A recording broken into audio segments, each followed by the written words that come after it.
직장 내의 갑질 논란 최근에 뜨거운데요. 이 갑질과 함께 직장 내 성폭력 문제도 굉장히 심각하다고 합니다.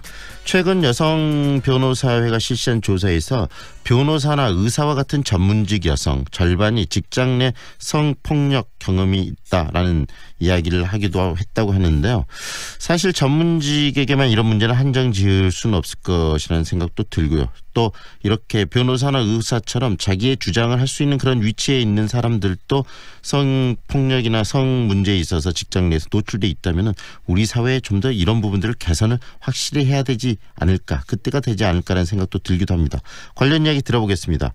광주여성민우회 성폭력 상담소의 최희연 활동가 연결합니다. 안녕하세요. 네, 안녕하세요. 네, 직장 내의 성희롱 문제 굉장히 오랫동안 이야기됐고 또 이것이 성폭력으로 연결되는 경우도 있다고 하는데 최근에 관련된 상담 건수들이 좀 증가하고 있습니까? 예, 많이 증가하고 있는데요.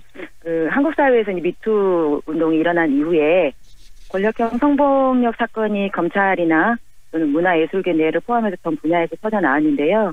특히 또 한샘 성폭력 사건을 통해서 보면 직장 내 만연한 성폭력 문화가 많이 드러났죠. 네. 저희도 작년 또 올해 대학 내 교수에 의한 성희롱이나 직장 내 상사에 의한 성희롱 사건을 지원하고 있습니다. 네. 실제로 전화를 좀 문의를 많이 하시고 면접 상담까지도 진행을 했지만 중간에 문제 제기를 멈추시는 경우도 있고요. 네. 상담 건수는 많이 증가를 했는데 실제로 이게 이제 형사 사법적 처리를 이용하거나 직장 내 내부 시스템을 이용해서 문제 제기까지 이어지지 못하는 경우도 굉장히 많이 발견이 되고 있고요. 네. 아마 이제 그렇게 된 경우는 본인도 받게 될 불이익이나 네. 그 과정 동안의 어려움이 피해 당사자에게 이제 반영이 된 것으로 보입니다. 그런 이야기를 공론화시키는 과정이 쉽지는 않을 거 아니겠습니까? 왜냐하면 그렇죠. 오랫동안 한 직장 내에 머물러서 활동해온 동료들과의 관계 문제도 있는 것이고요.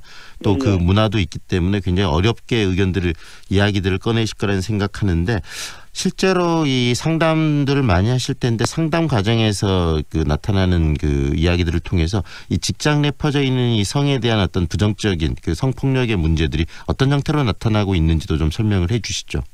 네, 직장 내 성폭력이라고 하는 것들이 이제 피해자들이 사실 처음 물어보시는 거는 이것도 성폭력에 해당되는 것이냐라는 질문을 되게 많이 하세요. 네. 네, 본인은 분명히 좀 명백히 성적인 모욕감이나 불쾌감을 느꼈음에도 불구하고 본인이 피해를 주장했을 때 뭐 그런 사소한 걸 가지고 그러냐, 너가 너무 예민해서 그런다라는 이야기를 좀 듣지 않을까 하는 것에 대해서 염려를 많이 하시는 거죠. 네. 결국은 피해자에게 이제 성폭력의 잘못을 돌리고 있는 이제 사회적 통념들이 네. 피해자들에게 전가되고 있다라는 생각이 좀 들었어요. 네. 그래서 피해를 직장 내에서 이야기한 경우에는 2차 가해와 관련해서도 피해를 많이 호소하고 있으시고요. 네. 시스템이 있기는 한데 또 그런 시스템이 작동되는 데 있어서는 피해자 관점에서 사건을 다루다기보다는 네.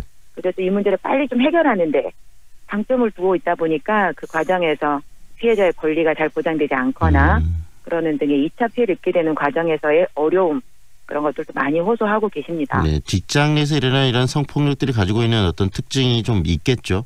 그렇죠. 예. 네. 일단은 대체 가장 큰 특징은 우리가 생각하는 그 일상에서의 이제 성폭력도 사실 우리 사회의 이제 성별 격차로 인한 권력 문제에서 비롯되는 것이라고 할 수 있는데요. 네.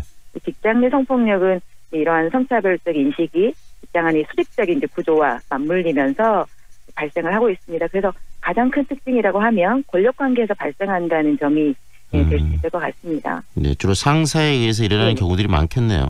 그렇죠. 그래서 권력 관계. 조건형 성희롱이라고 하거든요. 네. 그런 거를 그래서 직장 내 우월적인 지위를 이용해서 네. 많이 발생을 하고 있죠. 그런데 네네. 네. 말씀하십시오. 네, 그거 말고도 사실은 직장 내 성폭력이 갖고 있는 것 중에 하나는 되게 우리가 성희롱이라고 보통 이야기를 할 때 네. 사소하고 되게 경미한 개인적인 문제로 바라보는데 문제가 좀 있다라는 생각이 많이 듭니다. 네. 조직적인 문제로 인식하는 게 굉장히 많이 필요한데 말이죠. 네. 네. 그리고 최근 조사 하나가 좀 눈에 띄는데요. 전문직 여성들 본인의 그 생각들을 자유롭게 좀 더 말할 수 있고 열려있는 환경에 있는 여성분들도 이런 성폭력에 있어서는 자유롭지 못하는 그런 조사들이 있는데 그만큼 네. 우리 사회 직장 내에 이런 성폭력의 문화들이 좀 만연해 있다 이렇게 볼 수도 있는 거 아닐까 싶기도 하네요. 네네. 저도 그 실제 조사 결과를 보았는데요. 아까 의료인 또는 변호인 또는 언론인 등 사회에서 전문직이라고 평가되는 어떤 직장인 여성들을 대상으로 했는데 50.1%가 피해 경험이 있다라고 응답을 하셨더라고요. 네. 성적인 농담이나 음담 표절 등의 언어적 성희롱이 굉장히 많다고 응답하셨고요.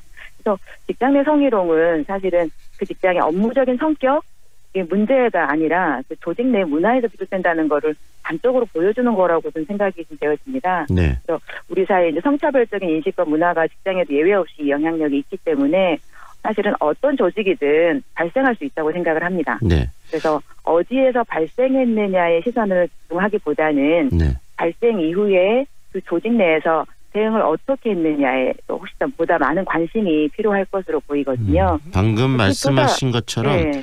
발생을 최대한 막는 게 또 중요하고 그래서 뭐 그 예방 교육도 받고 그렇지만 만약에 그것이 네. 발생했을 때 그것을 얼마나 조직이 효과적으로 체계적으로 잘 네. 해결하느냐 이게 중요한 네. 것인데 그런 부분들을 해결하지 못하면서 2차 피해로 가고 사회적으로 더 큰 문제가 된다는 이야기 아니시겠습니까? 네, 맞습니다. 네.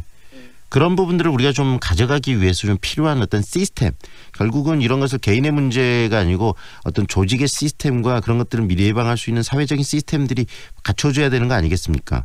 네, 그렇죠. 그 이야기 좀 네. 해주십시오. 어떤 시스템을 우리가 좀 갖춰야지 이런 성폭력 문제를 해결할 수 있을까요? 네, 뭐 아까 이야기한 것처럼 직장 내 성희롱이나 성희롱의 문제는 개인의 문제에 국한되지 않고 조직적인 문제이기 때문에 조직의 제도, 시스템, 문화 자체들이 변화가 되어야 되고 있다는 생각이 듭니다. 근데 요즘에 뭐 앵커님도 받으셨을 수 있지만 직장 내 성희롱에 대한 교육은 사실 의무적으로 이미 진행이 되고 있잖아요. 네. 그런데 사실 그런 교육들이 굉장히 내실 있게 진행되기보다는 형식적으로 진행이 되는 경우가 훨씬 많이 있는 것 같아요. 네. 그래서 직장 내 성희롱에 대한 교육이 좀 더 형식적으로가 아닌 내실 있게 설계될 필요가 있고 네. 또 그게 결국은 사실은 나의 동료의 문제이지만 결국은 그게 나의 문제, 내 조직의 문제가 될 수 있다라는 생각이 좀 듭니다. 네. 두 번째로 보면 조직 내 아까 말한 성희롱을 예방하기 위한 시스템이 존재하는가, 뭐 규정이랄지 또는 구제 절차를 받을 수 있는 통로, 뭐 그런 시스템이랄지 아니면 회사 내에서 관행적으로 이루어지고 있는 회식 문화 네. 이런 것들에 대해를 점검해 볼 필요가 있고 또 그런 시스템들이 원활하게 잘 작동되고 있는지를 볼 필요가 있는 것 같습니다. 네.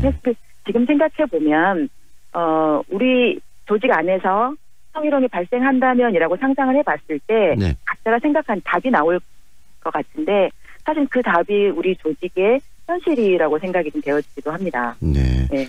결국은 마지막 네, 말씀하시죠. 하나만 좀 말씀드리고 싶은 게 있는데 사실은 결국은 또 답이 사람일 수 있습니다. 네. 아무리 시스템이 이제 좋다고 해도 주변에서 지지해줄 동료들이 없다면 사실 힘든 문제라고 보여지거든요. 네. 당사자들만의 문제가 아니라라는 걸 인식할 필요가 있는데 2차 피해를 줄이고 용기 있는 피해자를 조력하고 지지하는 그런 성희롱 행위를 또 스톱하게 하는 네. 주변 동료들이 있어야만 사실은 성희롱을 줄어들고 조직 문화를 바꿔낼 수 있는 게 아닐까 네. 그런 생각이 절실히 더 많이 드는 시기인 것 같습니다. 결국은 이 또 동료를 존중하는 마음을 우리가 갖고 네. 이 조직 생활을 하는 것이 가장 중요하지 않을까 싶어요. 그렇죠. 네, 오늘 말씀 여기까지 듣겠습니다. 고맙습니다. 예, 감사합니다. 지금까지 광주 여성민우회 성폭력 상담소의 최희연 활동가와 이야기 나눴습니다.